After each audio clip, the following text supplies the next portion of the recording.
Welcome, everyone, to the panel Chemistry, Extraction, Sustainability at this year's Paris Photo.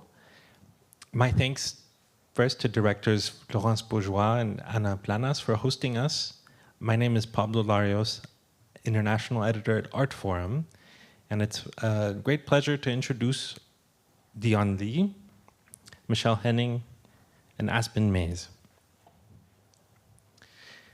The conversation we're having tonight emerges in a way out of some work we were doing with Artforum's November issue, which focuses on the materiality of photography, and specifically the material future of the medium.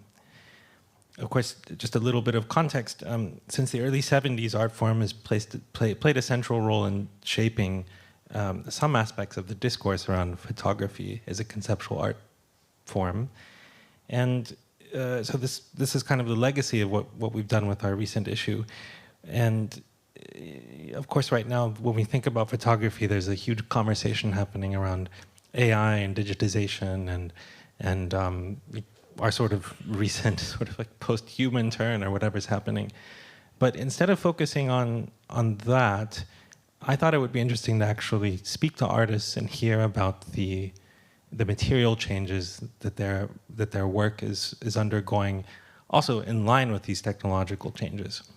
And so we decided to ground this conversation on the notion of materiality with the sort of sub-theme of chemistry, extraction, and sustainability. And of course, this is all happening in the general context of a sort of greater awareness around the extractive histories of chemistry, labor, and materials, and also at a moment where questions of embodied knowledge of photographic processes are sort of in flux, because we are having, there's been, in line with digitization, of course, labs are closing, the possibility of making certain analog processes or realizing those analog forms is changing or becoming more difficult or even impossible. At the same time, there seems to be a renewed interest in what used to be called sort of alternative processes. And two artists here tonight, Aspen and Dionne, both kind of take a very expanded view of what photography is. Just by way of sort of a more formal introduction, Michelle Henning is chair of photography and media at the University of Liverpool, and the author of a really amazing book that's about to come out called A Dirty History of Photography. Dionne Lee is a 2025 Guggenheim Fellow whose work in photography examines power, survival, and personal history in relation to the American landscape. And Aspen Mays investigates photography's relationship to science, chance, material transformation, often using expired film, scientific leftovers, and alternative photographic materials. If you haven't had a chance to see Aspen's great work here at Paris Photo, please, it's downstairs, and it's at Higher Pictures booth B57. And of course, Michelle's book is not yet out, but do have a read once it does, because it's a great read. And Dionne has an amazing portfolio in Artforum's November issue. So, something that unites all of your work, I think, is an engagement with the environment and the natural sciences. An engagement that inevitably becomes political. In different ways, each of you turns to the science of photography, not only to undo inherited assumptions about scientific practice, but also to shed light on the environmental, colonial, and extractive histories embedded in photographic materials. I wondered, so basically, yes, yeah, so Michelle, in your work with alternative processes and the history of scientific observation, that was in reference to Aspen. Michelle, in your work on the environment and the sort of what you call the dirty chemistry of photography, and of course, Dionne, in your investigation of landscape environment and kind of an extractive sort of topography of photographic processes. Dionne, I was interested in something that you said in relation to your show that's just coming down now. It's in which you took stones and sort of overlaid them with I guess it was cyanotypic chemical. And in the context of this exhibition, you said something about how one of the earliest photographs ever is probably the fossils made by plants. And tell me a little bit about that and how that connects to sort of your practice. Sure. All right. Thanks for having me, by the way. Yes, I was interested in, well, I was thinking about the history of landscape photography, which is something I'm engaged with in my practice a lot, and I wanted to decenter the human from that relationship and just try to think about if there was a landscape photograph that could exist that didn't have human motivations behind it, which I link to extraction a lot. And I don't know if this is true. I just decided this for myself, that to me it made sense that a plant fossil could act as a photograph. And I think there's a lot of relationship between how fossils are made and a photograph in like the darkroom, which I work primarily in the silver gelatin darkroom. And I just thought about this idea of this, like, a leaf falling onto a rock and it's being gets compressed over time in the dark and then leaves an imprint or a mark. And thinking about that as a photograph on this like original medium of rock, and really invested in the idea of like the landscape being able to picture itself without, again, us as like intervening. Yeah. So it's about a kind of non-human or sort of post or pre-anthropogenic way of seeing for you. And of course, you're also interested in the way that this is all, so basically the way in which vision is inscribed as sort of politically. Aspen, this sort of ties into something that I observed in your work, which is an interest in the inherent instability of material. And this is something I find very interesting in relation to, well, actually all of your work, but in relation to photography, this notion that material is constantly in flux. And tell me a little bit about how that sort of plays out in your work. Yes. Oh, okay. We're live. I know. Yeah, I was reflecting with somebody else today about when I learned photography, like fixing a print. There's so much rich language about learning photography and trying to make it stable and archival and making sure all the chemicals are washed back out and wanting to have this thing that doesn't change. And in fact, anyone who's spent time in the darkroom, which also I'm like, as Dionne said, I also make most of my work in the analog darkroom. You know that it's so messy, or to use your term, dirty. It's such a slippery, strange, kind of remarkable process, and it's fascinating to me that that's often meant to be hidden, that it's not meant to be seen, or it's not meant to be talked about or pictured or depicted. And I've used that to really think also about observation as itself, seeing as being something that's contingent on so many things, contingent on your eyes, the weather conditions, just so many things, and of course also contingent upon the place from which you view, your positionality in the world, your subject position. So I've used kind of some of that tenuousness about the materiality to hopefully talk a little bit about that. There's one example downstairs in which you, I believe it's a silver gelatin print, but you overlaid indigo on it, and which is a very, both materially and I guess historically, a very kind of, there's a lot of valence as a color, as a material, as a chemical. Can you say anything about indigo? Why indigo? What does that sort of mean for you? Yeah, well, here's the shameless plug for you all to go to B57 again, but. Yeah, I have some work at Booth with Higher Pictures where I'm working from some textiles, and part of the motivation actually to do that, I'm working from some personal objects, some textiles that belonged to my great-grandmother, ones that she wore on her body, and I was really interested in what you can know with your body, that sort of experience. Oh, there we go.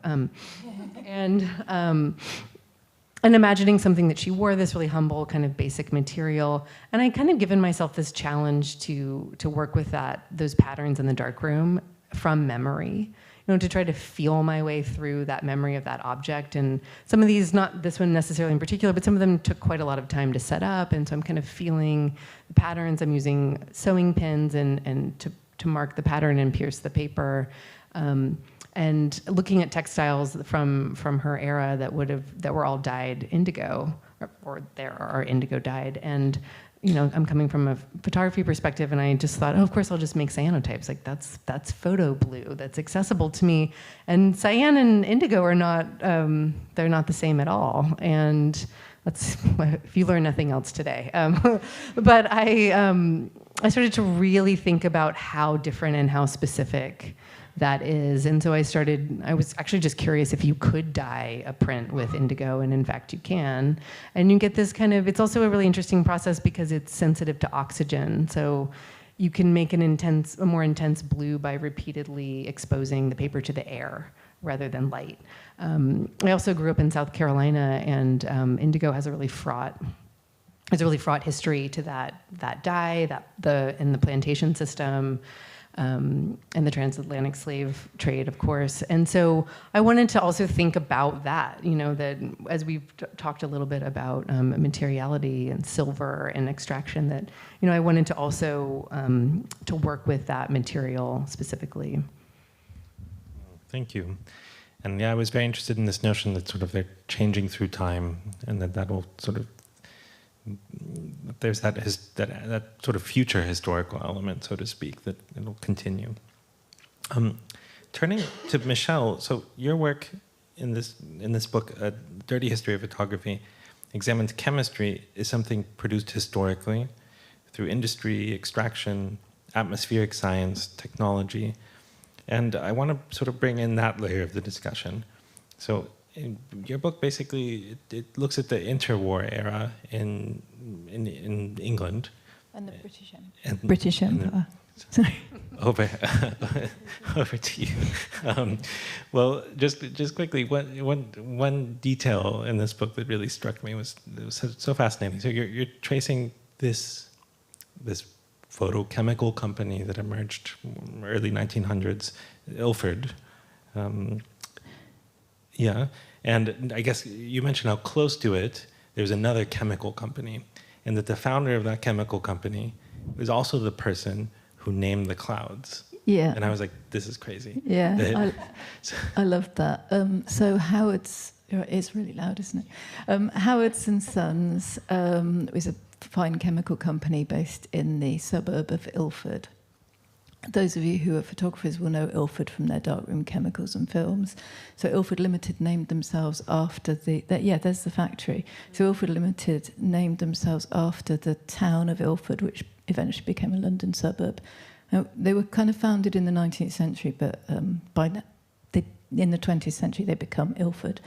And I just thought it was poetically fantastic that Howard and Sons was founded by Luke Howard, who so Howard and Sons is a neighbouring chemical works, and they often they manufactured quinine for the British Empire, and Ilford experimented with those chemicals. So I just found it really interesting that the man who named the clouds was responsible for, if you don't mind my English, shitting in the river, because the river that runs through Ilford is one of the most polluted in Britain, and not just from the chemical, from all the chemical factories.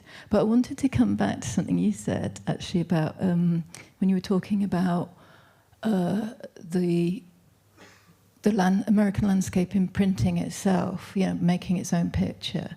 And one of the things that started this whole project was I became really interested in the relationship between fog and photography, and the fact that there is a memo in the Ilford archives, the archives of Ilford Limited, of a saying, this is from the 1920s, saying from now on we'll stop coating in a fog. We must never coat in a fog, meaning they won't coat the emulsion, because mostly what I write about is emulsion. They wouldn't coat the emulsion onto the glass plates because of, and also onto paper and celluloid, because of the the moisture and contaminants in the dirty London fog were fogging the plates. So the fog, which in London was extremely toxic at the time, full of stuff from coal fires and gas works emissions, was actually causing fogging. And I'd never realised this connection. And so I started thinking of Fox Talbot's point about, you know, the sun paints its own picture with photography. And I started to think, what would it be for the fog to draw its own picture? And if the fog draws its own picture, why did we not pay any attention? Why did we keep trying to suppress what it was trying to tell us? So that was the kind of starting point. And of course, you mentioned how fog is an environmental term, as we all know, but it's also a specific term. Well, the reason I didn't use smog, because that would be the obvious thing, is that the smog is technically correct. It's what they call a portmanteau word, half smoke, half fog. But it's generally used in relation to, say, Los Angeles type smog.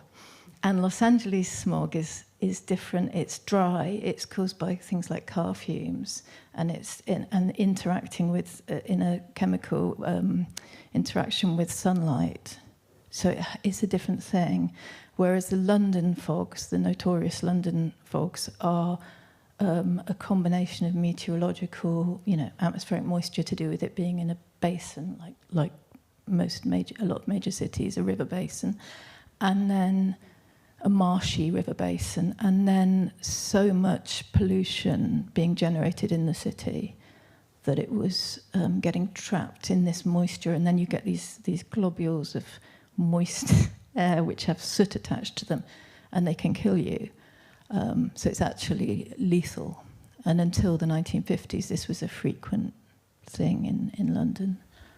There's an amazing advertisement that you reproduce in your book that we unfortunately don't have a slide of here, but it's maybe you can explain it. You know the one I'm mentioning about the which one?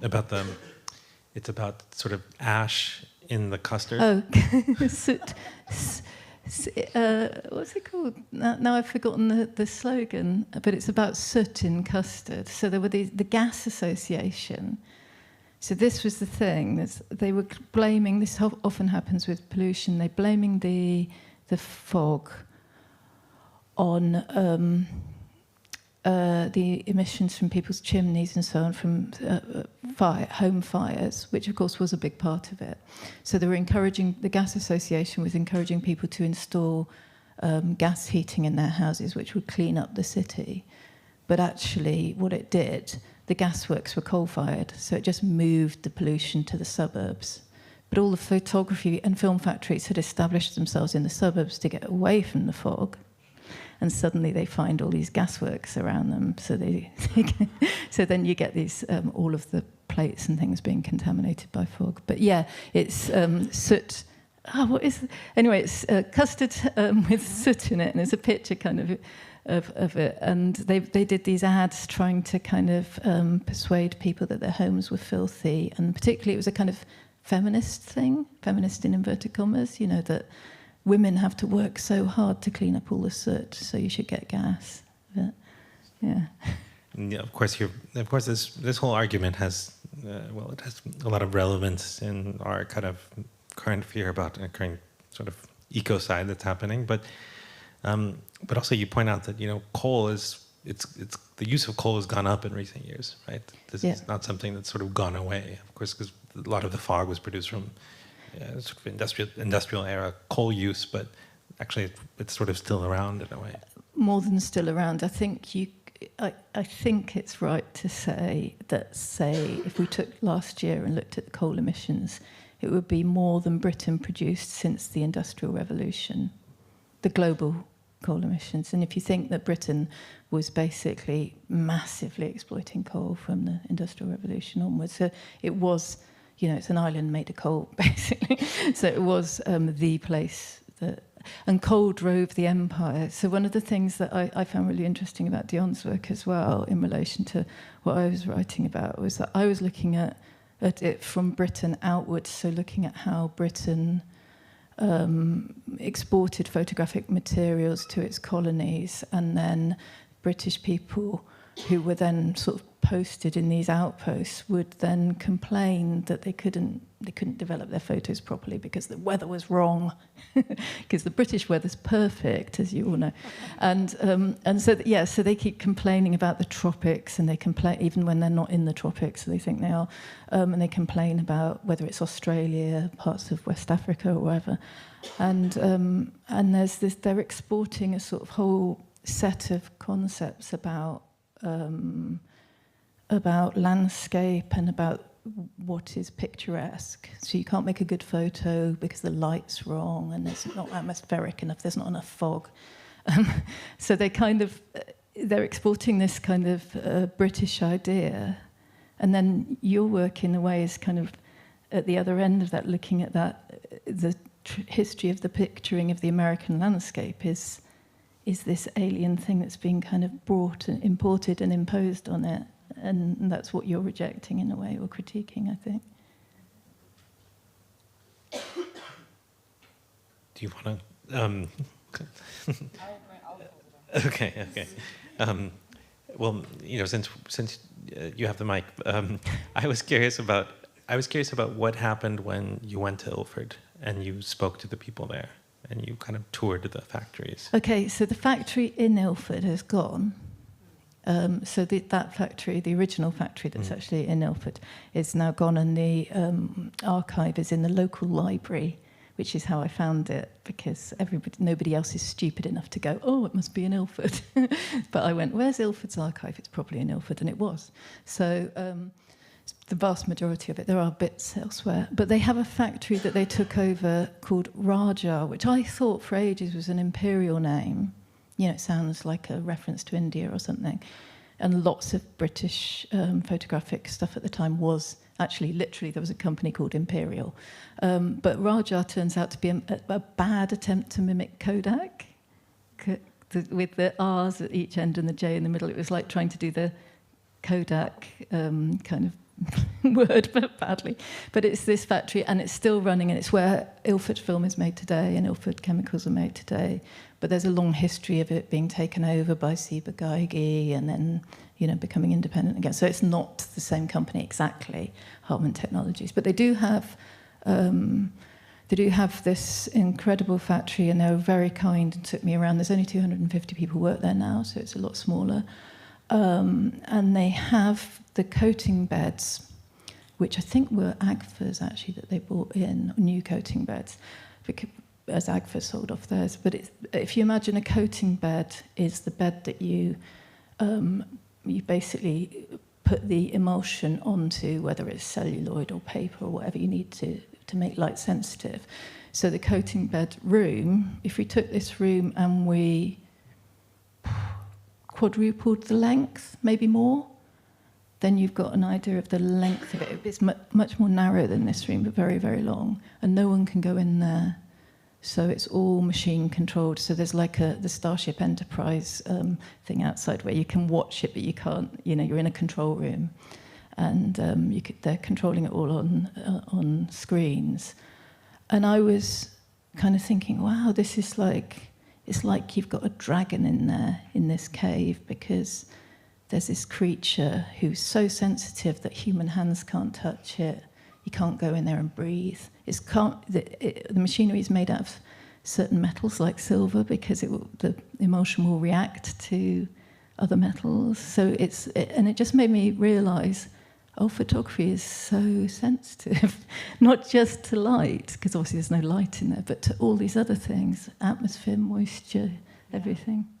Yeah, it's so striking thinking about that and how much energy we spend in photography, like afraid of dusk, afraid of, there's just so many things you have to beat back in order to have this picture made or to make it reproducible or predictable. And I think about that so much with your work, Dionne, about kind of heading into the direction of the unpredictability, or seeking it out, or at least creating the conditions for something unpredictable to happen. And what you're describing is sort of, it's so elaborate. I mean, Dionne and I are both teachers, so I help set up labs, and we spend a lot of time and energy talking about is it light tight? Is it dusty? It's like an all-out war against all these conditions when in fact its conditionality is so interesting. But as you said before, what have we not been paying attention to if we've been trying to avoid all of that? This is just something that came to mind. It doesn't really, it's more about process and like being in the studio, but the work that I did at Storm King, which I don't think I gave you an image for this, unfortunately, but that I described earlier about coating these rocks from the Storm King property in cyanotype chemistry, that was totally about instability because I just then left them outside. This is fine, this is rocks, but this isn't the work, but it's fine. So yeah, we took rocks from the Storm King site, which Storm King is a large outdoor sculpture park in upstate New York, if people aren't aware of that. And I coated them in cyanotype chemistry, and they were exposed from dawn to dusk. So it's like a full 24-hour or 12-hour exposure, and then you develop it by rinsing them. And then that was the picture, was just like the surface of the rock with this blue stain essentially on it, but it changed over time. This exhibition was up for about, I think, 7 months, and so they changed drastically. And this is just what I was thinking of as you were talking. This isn't, but just the ways that instability, I think, literally rolled into my practice recently. Well, that's so interesting, Dionne, too. It makes me think so much about, so then when is the instant that it is the picture? Right? It's the picture for 7 months. It's a living photograph. Right, exactly. It's never actually the instant that, which one is the right instant. I think that's so interesting. And were you setting out to, or did you always choose to embrace that instability, or was it, is that something that sort of came as a matter of course? That's a good question. I think no, I don't think so. I don't think so, but I think I became more interested in it with being presented the opportunity to do an outdoor piece, and trying to think about how to bring photography into that, but also think about questioning what is a photograph, how can a photograph continue to be made without my intervention always. Something I see in both of your work is this this proposal that there's no such thing as neutrality. Like there's no neutral ground. There's no neutral sort of environment. And in your work, Dionne, I see that there's the landscape or the environment is both a site of kind of refuge, let's say, and also a site of kind of inherited, let's just call it trauma. And I was interested in this duality because it seems to play in very materially in the way you work. Can you, for instance, there's an anecdote about you grew up in New York and you discovered something about a park you used to go to, and that was.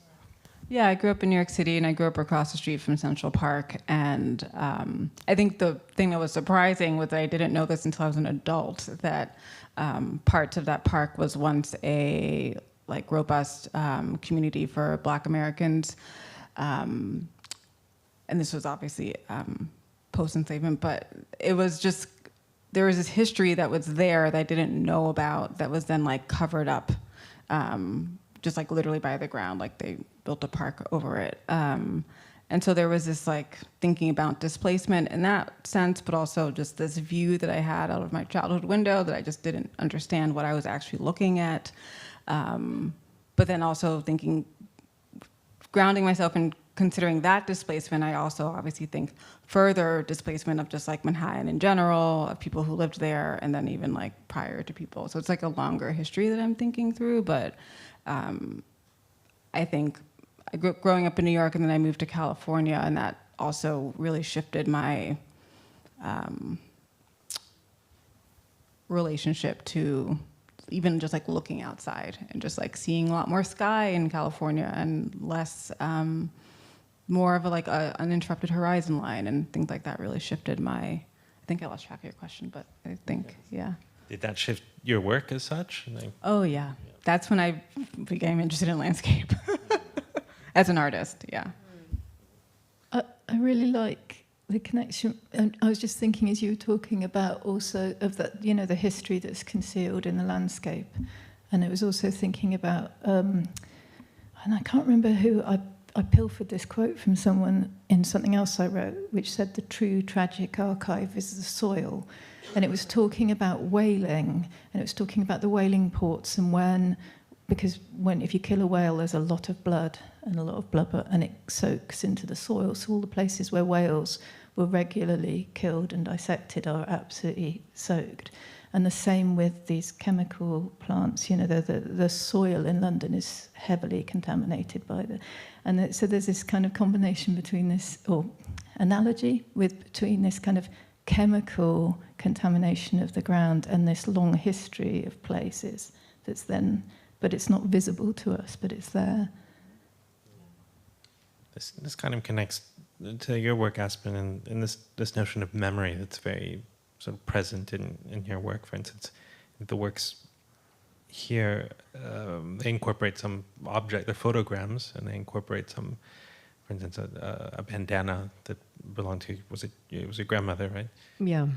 Tell me a little bit about your choice to make a photogram of that. Yeah, I'm thinking of so many things to kind of bounce around back with. I've made work also over the years at astronomical observatories, and I have this interest in kind of, I guess, the kind of poverty of means, the things that feel the closest and the smallest or the most intimate that could maybe point to something bigger or larger or more cosmic. And the bandana that we're talking about in particular that belonged to my great-grandmother has this kind of starburst pattern. Not this one, but one of the ones in the booth downstairs. And I was always really kind of obsessed with it as a kid because it feels like it's pointing at something so much bigger, even though it's, stylized and graphic.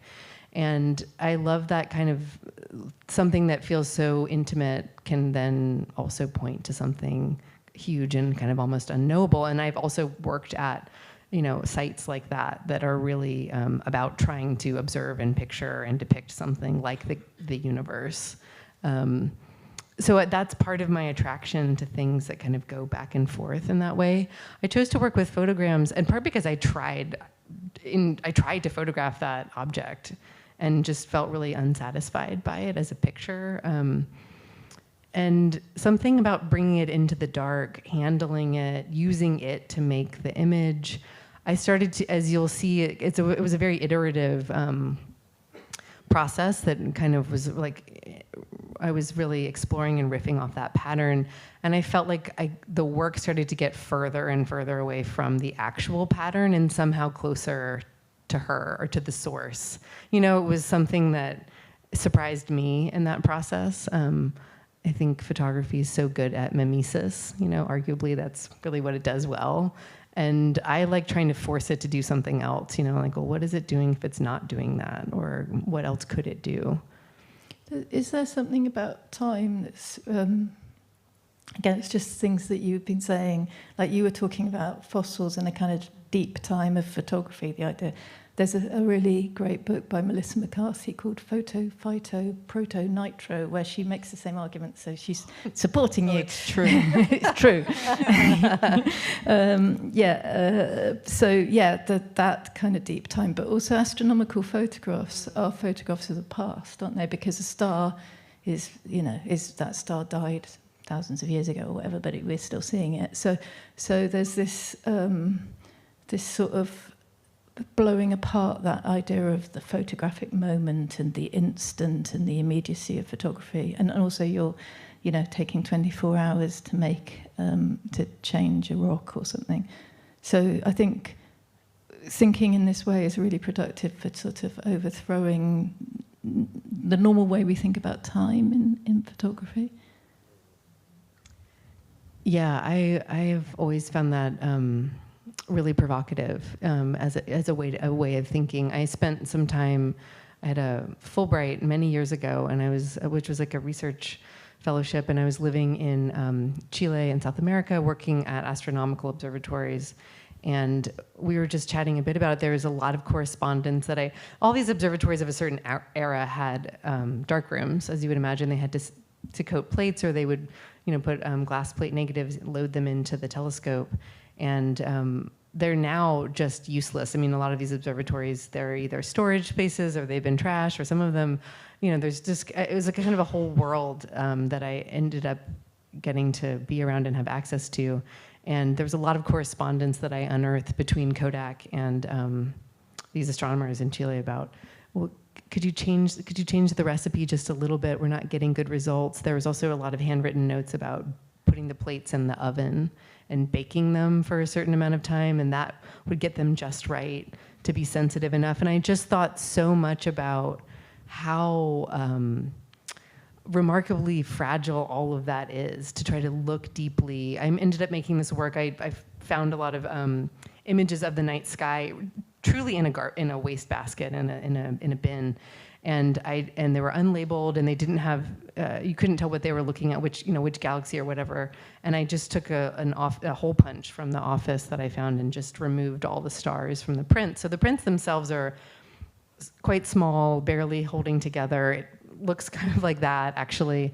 And I just thought about how fragile it is, to point the telescope in the right direction, to look long enough in the right way in the past, to have the plate be sensitive enough, just all these conditions that have to be met in order for you to kind of perceive anything at all.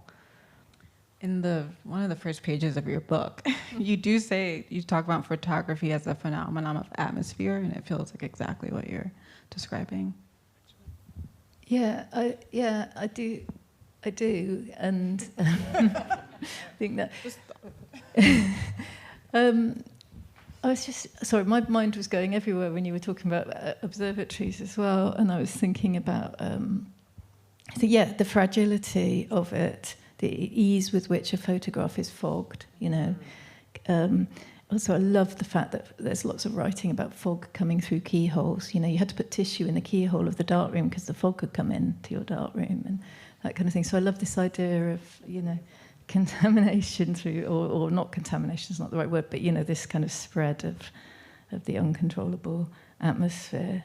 I was thinking about also, I'll tell you, one of the things in the book that I really like is, because this feels fitting as we're in France, is that 1816 is the year when Nicephore Niepce made his first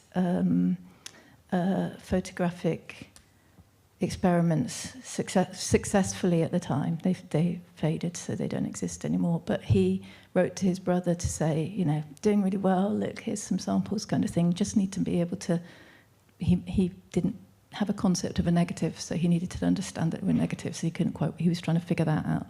But anyway, he's writing these letters, and then he starts saying, oh, you don't need too much sun, and he starts commenting on the absence of sun, and it's the same time, it's 1816, this is the year that Mary Shelley and, so the Shelley party, and Byron, and who's the others? So Mary Shelley, Percy Shelley, Byron, all these British romantics are travelling down to Lake Geneva to spend the summer, but of course it's the year without a summer, it's the year in which the weather is so terrible that this whole summer is dark. It's the end of the Napoleonic Wars, crops are failing across Europe because the summer never comes, and then it just rains constantly, these big thunderstorms. So Mary Shelley writes Frankenstein locked in during the year without a summer, while Niepce, not that far away, is giving up his photographic experiments because there's no light. So I just thought, photography is born with Frankenstein. That makes so much sense. Because Frankenstein has never been fully appreciated. Because there's one point in the story where he says, I thought you would love me for all my qualities, but all you see is this, this horrendous appearance I have. And that's the kind of really big turning point in the story. And I started thinking of photography as Frankenstein, who is a beautiful Frankenstein, so we love it for its light ability with light, but we reject all of its dirty, kind of atmospheric sensitivity. So, I just love that, that as a, you can invent as many birth stories for photography as you want, but I quite like that one. It's very interesting how you both speak about the dark room as this site of, well, of course, of generation and encounter, but also of a kind of violence, you know, of like kind of like everything that's shut out and everything that's sort of discarded. I mean, it just, the way you described it just sounds so forceful. You know, I had to think about, I mean, we talked a little bit about this notion of the tropics, but, you know, where I'm from it's tropical, it's officially the tropics. And it's very clear to me, you know, the way that water, you know, humidity is just constantly leaking in everywhere, you know, so the sort of, the wood gets bent, the rain, you know, it rains everywhere, and you just kind of, it's just sort of a fact of life, this notion that things are kind of constantly deforming. So that appealed to me when I was reading your book, as this sort of, this notion of this, the tropics of, and then their humidity as a kind of, almost as a kind of enemy that needs to be sort of excised from the. And what's interesting to me also about, you know, both of your practices is that yet you are in the dark room, you know, yet you embrace the material, even though you, in the process, even though you're aware of these histories. And I'm interested in, you know, what the ambivalence is of working with these materials, even though you know they're unstable, you know they're also very loaded, you know. And I wonder how you both navigate that. You want to take that one first? Okay, I'll try. For me, actually, I think it started from a different place where I wasn't always working in the darkroom. Like I was formally trained that way as a photographer, like in undergraduate.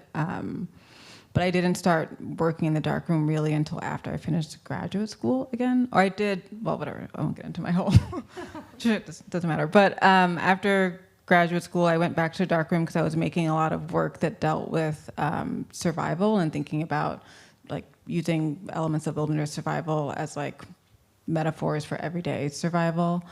And I was learning a lot of, within researching for that work, I was learning a lot of what's called ancestral skills or analog skills. I was learning how to like build a fire from scratch, how to build a fire from scratch, how to build a shelter, and just kind of like survive outside. And learning those skills brought me to the darkroom because it felt like I should just be working in an analog space, kind of like pare it down as much as possible. And it was such a bodily experience learning those things that it made sense to be in the darkroom again, because it feels very bodily. You're walking around, you're smelling things, you're like, your senses are totally different because it's dark. You're not in front of a computer screen, like scrolling. So that's why I ended up back in the dark room, honestly. And I've stayed there because it just feels also true to me. And you mentioned AI in your introduction and how photography is changing. And I just, my body fully rejects that. And so I just don't know if I can work 100% digitally like I do. I'm not a total Luddite, but yeah, that's veering away from your original question. But that's kind of what brought me there, was just a sort of bodily and like conceptual, like thematic approach and relationship to my work. But maybe Aspen has other. Yeah, I mean, I think I just find it wild, still find it wild that there could be this thing that is so important in our world as photography and images, and that its origin is in the dark. I mean, that you just have the conditions with which it started are darkness. And there's so many rich metaphors, of course, about insight and sight.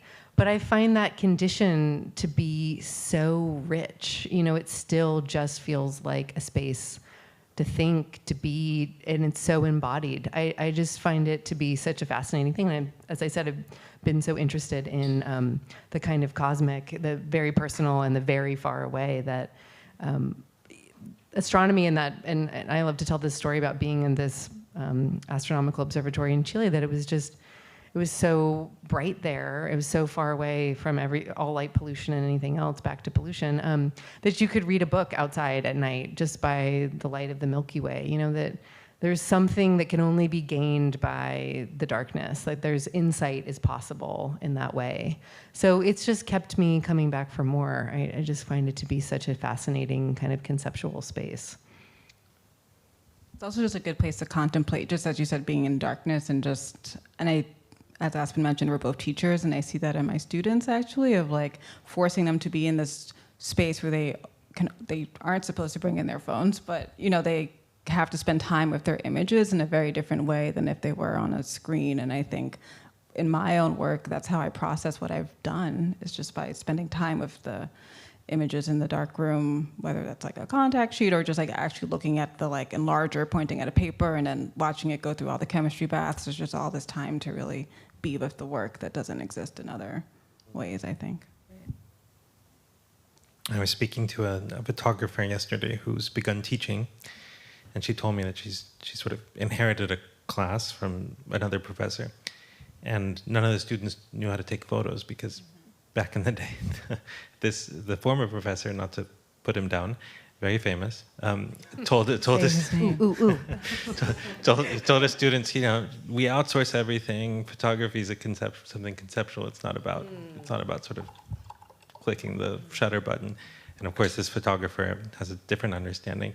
But she told me that the students are so curious about the sort of embodied aspect of photography. And I wanted to ask you three. How has the discourse, or maybe not even the discourse, but the sort of the feeling around these processes, how has that changed recently? In the past, let's just say, since the pandemic. Do you feel that there's been a change in the way one appreciates sort of alternative photographic processes, or is this something that has sort of stayed the same? I think yes, the answer is yes. But to unpack it a bit more, I always like to say, science in particular, and we'll say this for the pandemic as well, like it can teach you so much, it can give you so much information about the world, but not how to live with that information. And I don't know if that's the role of an artist, perhaps that's a role of some artists, to think about how to live with that information. And I think there's been such a desire, I've observed in my students such a desire, a hunger for, as Dionne mentioned, the darkroom is communal, that there's so much about that space that is about being present and in your body. And I love to threaten students with what will happen to them if they use their phone in the darkroom. It just is something that I think people are craving for all of those reasons. Is it question time? I see. Okay. I don't want to cut anyone off, but John, did you have something to say about? I did, but now it's escaped me but I think I was thinking about the fog again, and fogging the paper and the students' cell phones and all those just kind of was just melding in my head. It's a big question, I feel like, what you asked, and I think, yes, the answer is it has changed, and I agree with what Aspen said. I do have students who seem more hungry for it, but I think there's this, like, I don't know. I don't want to be, they just seem very lost. Sorry, just like without this sort of like the being so attached to a material seems so new for them, especially with a photograph, because they're used to using their phones. I mean, I think something that has changed is in a couple schools I've worked at, we now allow people to use their cell phones for Photo One, which is wild to me. But I think that there's just, once they hit the material and they're like engaging with it, they either go into this full trance of like, wow, this is amazing, or they panic because they don't know how to like be with it. I think that's what I meant by the loss. It's not so heavy, but it's just more of like I don't know. It's special as a teacher to watch them like navigate that. Well, thank you. And before we sort of hand it over to the audience for questions, I just wanted to thank each of you for this very generative and fascinating discussion that is it's so illuminating, to use another light metaphor, about just sort of what's going on in each of your practices and research. So thank you. Thank you. Thank you. I think we have time, like about 9 minutes for questions. If anyone in the audience has some questions for these three great panelists.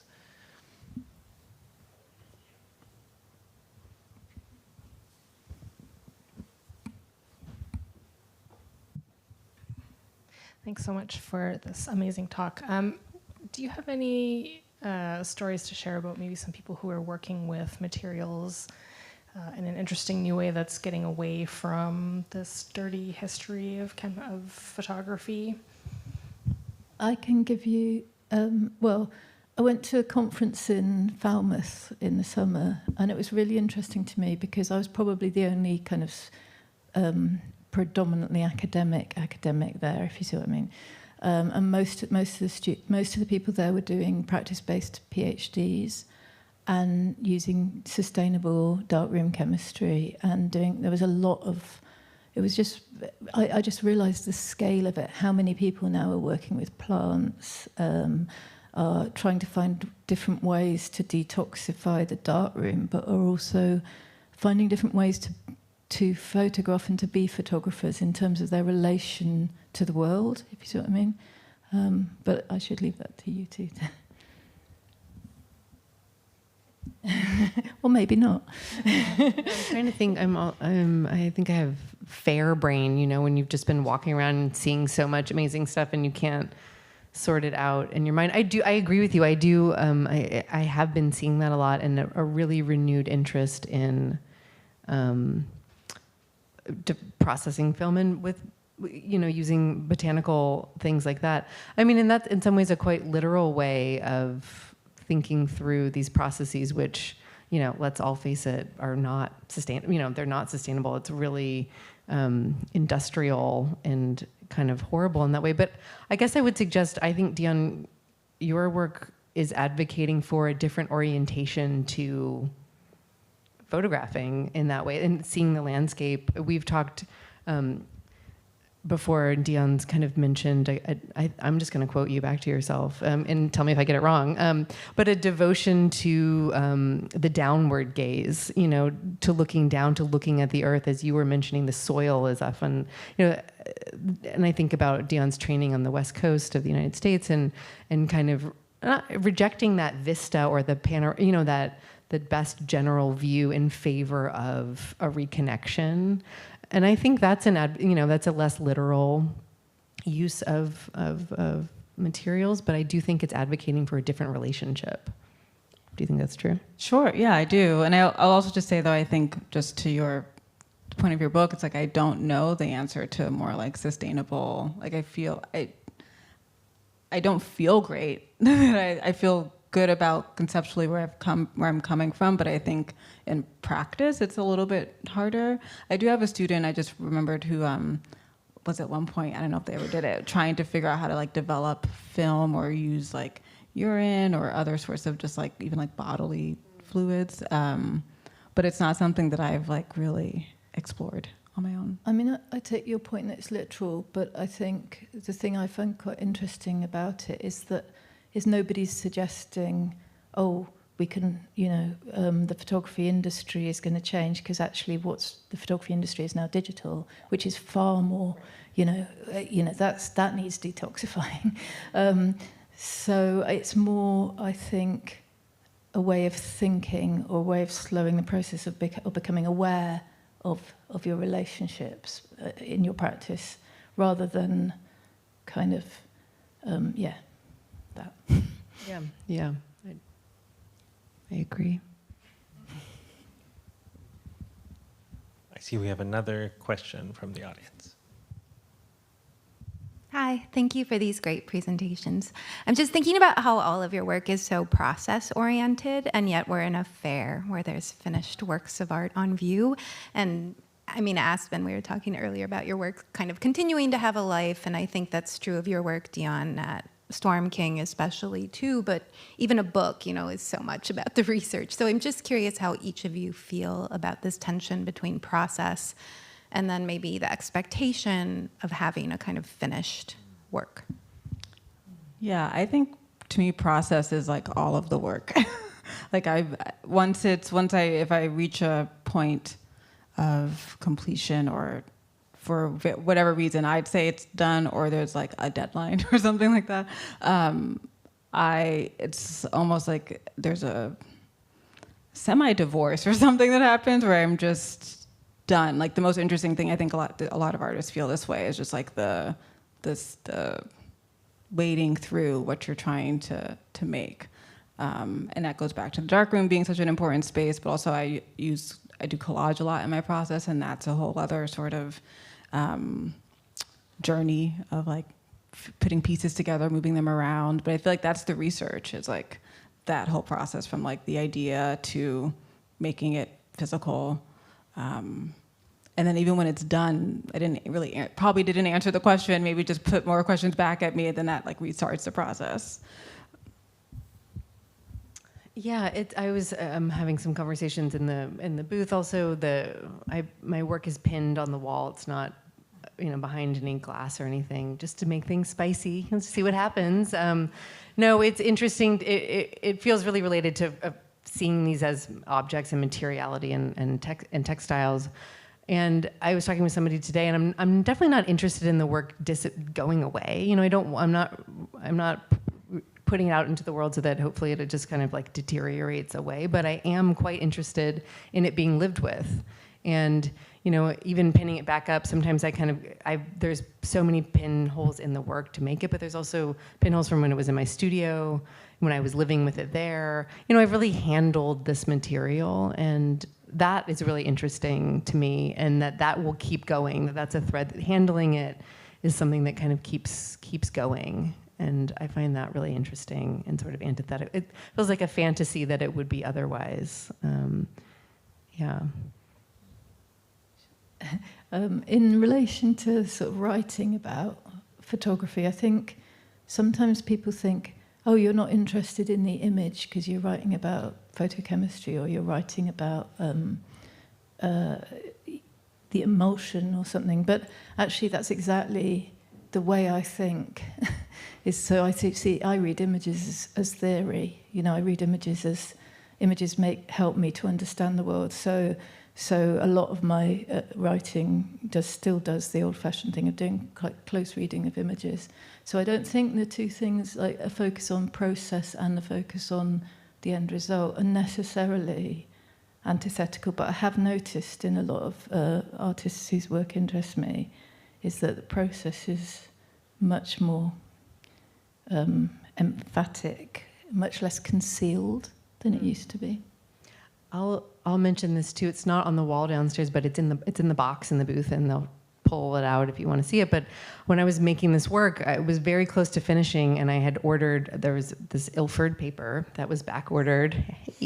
And I got the box, and I was on a deadline, and I was printing in the darkroom and made the first print, and it came out white. Came out through the chemistry, and it was white. I was like, oh, I'm so tired. I must have done something's wrong with the enlarger, checked everything, did it again, did it several times. And finally just brought the paper outside of the darkroom and felt it and touched it and waited for it to change, and it was not coated. That I got a mysterious box of uncoated, no emulsion on the paper, and I called B&H, and they said, oh, how long have you used the dark? They were so dismissive. And they said, do you know how to use the darkroom? And I was like, oh, okay. And they said, we'll give you a refund if you ship the box back to us. And I said, absolutely not. I still have that paper.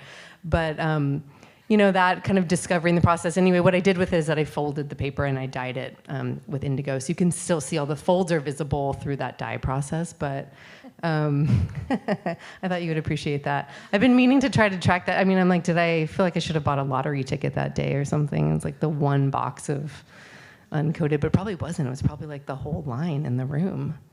I don't know. We'll never know. One of the...